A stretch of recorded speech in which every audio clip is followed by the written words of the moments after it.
Invito a abrir sus Biblias en el libro de Ezequiel, capítulo 28.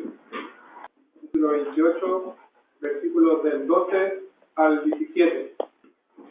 Así, hijo de hombre, levanta endechas sobre el rey de Tiro, y dile: así ha dicho Jehová el Señor, tú eras el sello de la perfección, lleno de sabiduría y acabado de hermosura. En Edén, en el huerto de Dios estuviste. De toda piedra preciosa era tu vestidura, de cornerina, topacio, jaspe, crisólito, berilio y ónice, de zafiro y carbunclo, esmeralda y oro. Los primores de tus tamboriles y flautas estuvieron preparados para ti en el día de tu creación. Tú, querubín grande, protector, yo te puse en el santo monte de Dios. Allí estuviste, en medio de las piedras de fuego que paseaban. Perfecto eras en todos tus caminos, desde el día que fuiste creado hasta que se halló en ti maldad. A causa de la multitud de tus contrataciones, fuiste lleno de iniquidad y pecaste. Por lo que yo te eché del monte de Dios y te arrojé de entre las piedras y del fuego, oh querubín protector. Te enalteció tu corazón a causa de tu hermosura. Corrompiste tu sabiduría a causa de tu esplendor. Yo te arrojé por tierra, delante de los reyes te pondré para que miren el cielo. Mientras meditaba y el Señor me hablaba sobre lo que yo podía hablar, y me topé con este pasaje que nos habla de un personaje que muchas veces en lo que es la televisión o las personas hoy en día lo pintan de una manera diferente a lo que la Biblia nos enseña. Quizá en la televisión podemos ver que a Satanás o el diablo lo pintan ya sea con los típicos cuernos o con un tridente, todas esas cosas, pero sin embargo, en este pasaje podemos ver que antes de su caída, Satanás, cuyo nombre era Lucifer, que ese nombre tiene un significado, y ese significado es que significa portador de la luz. Y mientras meditaba en esto, quise buscar también algunos nombres por los cuales se le denomina a Satanás en la Biblia, y encontré varios. El primero se encuentra en Apocalipsis 9:11. No lo busquen. Se le menciona como el Abadón, y esta palabra hebrea se le denomina o tiene significado el ángel de la destrucción. También se encuentra en Apolión, que es una palabra griega para destructor. Satán, que significa el adversario o el opositor. La serpiente o el tentador. Hay muchos, pero yo quise poner solamente algunos por temas de tiempo. Y a lo largo de la escritura, la Biblia nos dice que Satanás fue un ser creado por Dios, era un querubín, y nos menciona que él era santo, sabio, hermoso y perfecto. Y este querubín, llamado guardián o querubín protector, tenía la misión de proteger o cuidar lo que es el trono de Dios. Y en este pasaje lo hace mención a la hermosura que tenía Satanás antes de su caída. Se le menciona o se le relaciona con lo que son una serie de piedras preciosas o unas gemas. Y mientras pensaba en esto, llegaba a la conclusión de que cuando nosotros tenemos una piedra preciosa, esta piedra preciosa a nuestros ojos se ve hermosa, producto del entorno que tiene a su alrededor, de la luz que le llega a esta gema o a esta piedra preciosa. Pero cuando uno pone esta piedra en un lugar de oscuridad, esa hermosura o esa luz que proyecta no se puede ver reflejada. Y así de la misma forma, Dios creó a Lucifer, cuyo significado ya mencionado era portador de la luz, para que él reflejara en mayor grado lo que es la gloria de Dios. Pero al pecar, podemos ver que esa hermosura ya no se encuentra, ya que era Dios el que proyectaba aquella hermosura sobre Lucifer o Satanás. Y la Biblia también nos enseña algunos aspectos que llevaron a la caída de este querubín. Y me gustaría que me acompañaran a Isaías 14, versículos del 12 al 15. Diego, ¿lo puedes leer? Mira, dice: como caíste del cielo, oh lucero, hijo de la mañana, cortado fuiste por tierra, tú que debilitabas a las naciones, tú que decías en tu corazón: subiré al cielo, en lo alto, junto a las estrellas de Dios, levantaré mi trono, y en el monte del testimonio me sentaré, a los lados del norte. Sobre las alturas de las nubes subiré, y seré semejante al Altísimo.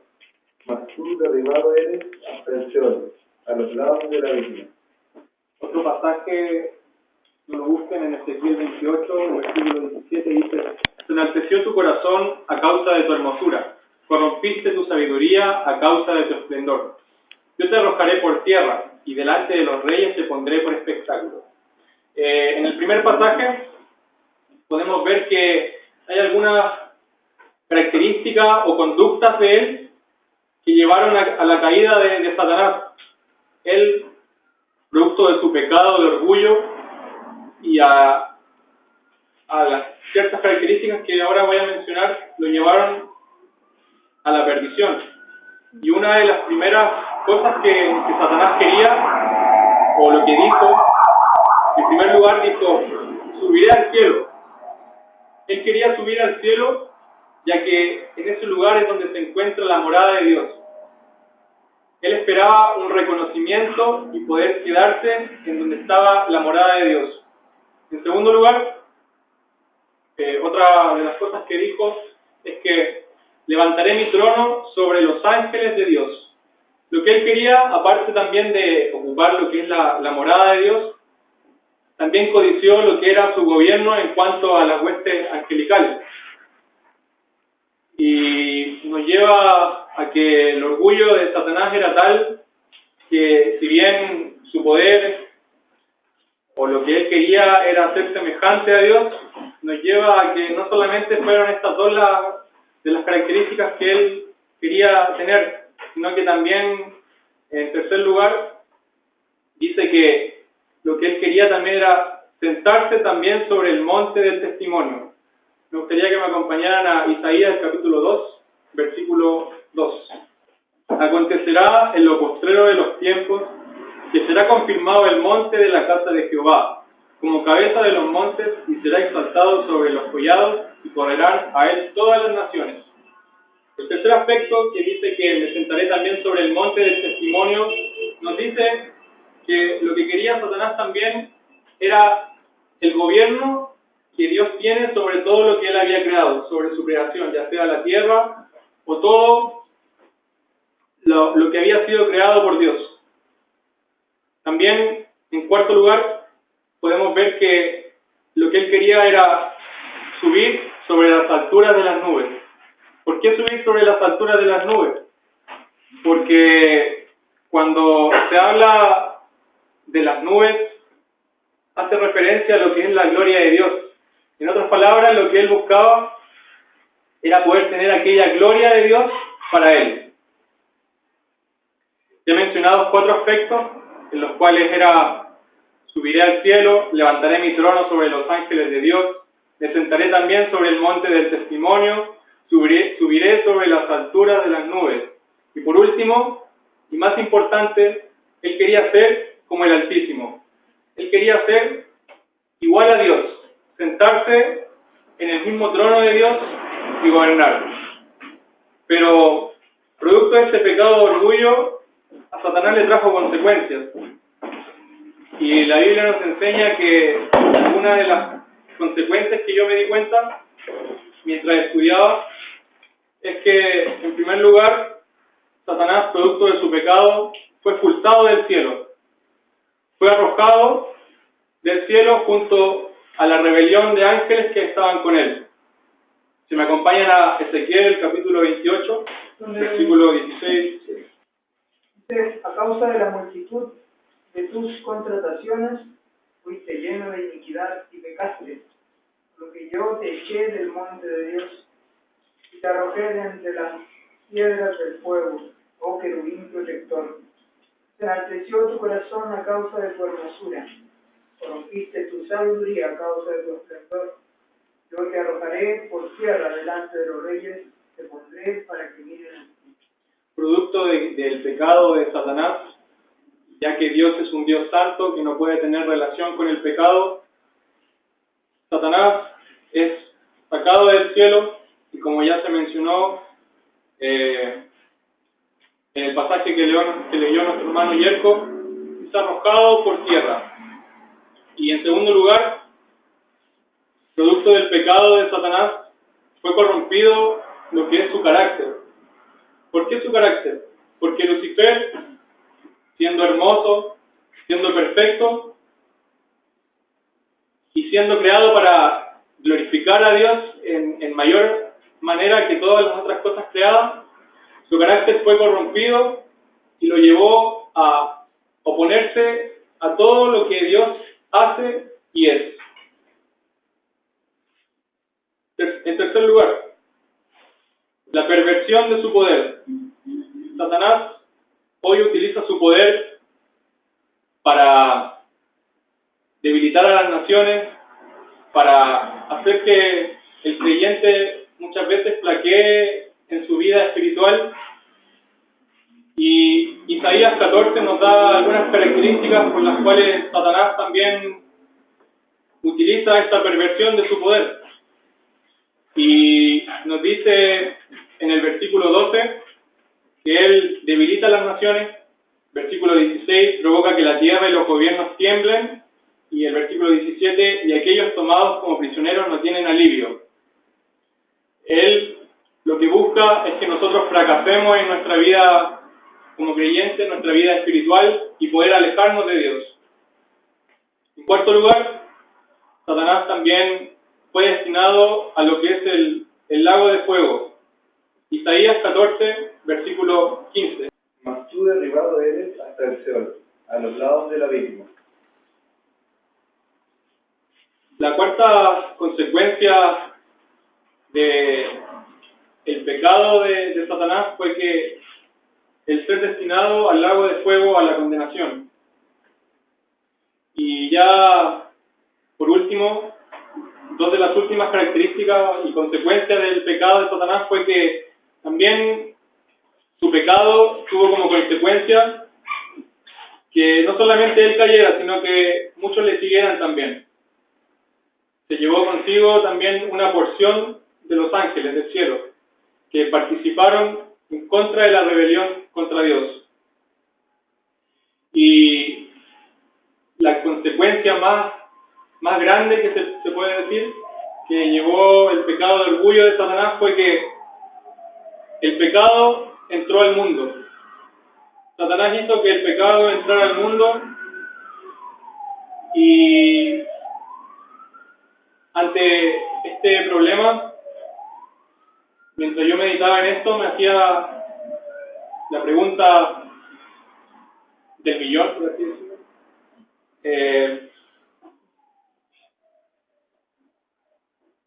¿Cuáles son las consecuencias o qué diferencias hay entre lo que es Dios y lo que es Satanás?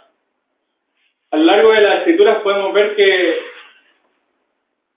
hay algunas características que Satanás utiliza intentando asemejarse a Dios, pero tratando solamente de imitar el poder de Dios.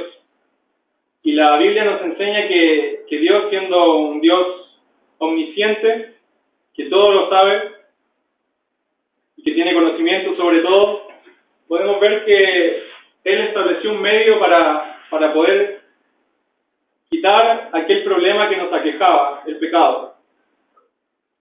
Y ese problema fue solucionado mediante la obra del Señor Jesucristo. Y si Satanás hubiese sido omnisciente, no hubiese permitido que el Señor Jesucristo muriera en la cruz. Pero aún así, el Señor Jesucristo venció la muerte. Y no solo la muerte, nos dice la Biblia, sino que a Satanás mismo. Y eso me llevaba a pensar de que Dios siempre tiene el control de todas las cosas. No hay nada que se le escape de las manos, por así decirlo. Y Él también, siendo un Dios omnipotente que tiene el poder sobre todo y el control de todo, también tiene el control y el poder sobre Satanás. Porque un día también Él será destruido. Y no solamente el ser omnisciente y el ser omnipotente son características de Dios que Satanás no puede poseer, sino que también la omnipresencia de Dios, al estar en todo lugar, cosa que a Satanás no puede hacerlo y que tiene de sus huestes de demonios para poder realizar todas aquellas cosas que nos alejan de nuestro camino o de nuestro andar espiritual. Pero sin embargo, ya que había un problema y Satanás queriendo subir hasta llegar al mismo lugar donde estaba Dios, en la Biblia nos enseña que hay una persona que hizo todo lo contrario, que en vez de subir, se humilló hasta la muerte y muerte de cruz. Y para terminar, me gustaría que me acompañaran a Filipenses, el capítulo 2, versículos del 5 al 8. Haya pues en vosotros este sentir que hubo también en Cristo Jesús, el cual, siendo en forma de Dios, no estimó el ser igual a Dios como cosa que aferrar, sino que se despojó a sí mismo, tomando forma de siervo, hecho semejante a los hombres, y estando en la condición de hombre, se humilló a sí mismo, haciéndose obediente hasta la muerte y muerte de cruz. El Señor Jesucristo hizo todo lo contrario que Satanás. Satanás subiendo hasta lo más alto, pero el Señor Jesucristo bajando hasta lo más bajo. Dice este pasaje que Él, siendo en forma de Dios, no estimó el ser igual a Dios como cosa a que aferrarse. Siendo Él Dios, siendo Él el que tiene el control de todo, el Todopoderoso, un día decidió tomar cuerpo de hombre, decidió hacerse hombre. Y en su andar como hombre, viviendo en santidad, viviendo una vida sin pecado, y finalmente en su vida no viniendo para ser servido, sino que para servir, un día aquel solucionó el problema que nos aquejaba a nosotros, solucionó el problema del pecado, cuyo destino era la muerte. Pero sin embargo, aquel fue a la cruz a morir por todos los pecadores. Él, estando en aquella cruz, cargando el pecado de todos nosotros y cargando aquel juicio de Dios que era contra nosotros, un día Él derramó su sangre para el perdón de nuestros pecados. Satanás subiendo, pero Cristo bajando. Y las Escrituras nos dicen que gracias a esto, en el versículo 9, dice: por lo cual Dios también le exaltó hasta lo sumo, y le dio un nombre que es sobre todo nombre, para que en el nombre de Jesús se doble toda rodilla de los que están están en los cielos y en la tierra, y debajo de la tierra. Y toda lengua confiese que Jesucristo es el Señor, para gloria de Dios Padre. Qué acto de más grande humildad y de más grande amor, que muchas veces nos cuesta entenderlo, nos cuesta explicarlo, pero sin embargo, pese a esto, Él se entregó por amor a nosotros. Al ver que nosotros no podíamos hacer nada para poder salvarnos, al ver que estábamos perdidos en nuestros delitos y nuestros pecados, Él cargó el pecado de todos nosotros. Derramó su sangre para el perdón de nuestros pecados, para limpiar nuestro corazón que estaba inmundo, sucio en pecado, con su sangre. Y no solamente eso, sino que resucitó al tercer día de entre los muertos. Venció la muerte, venció a Satanás.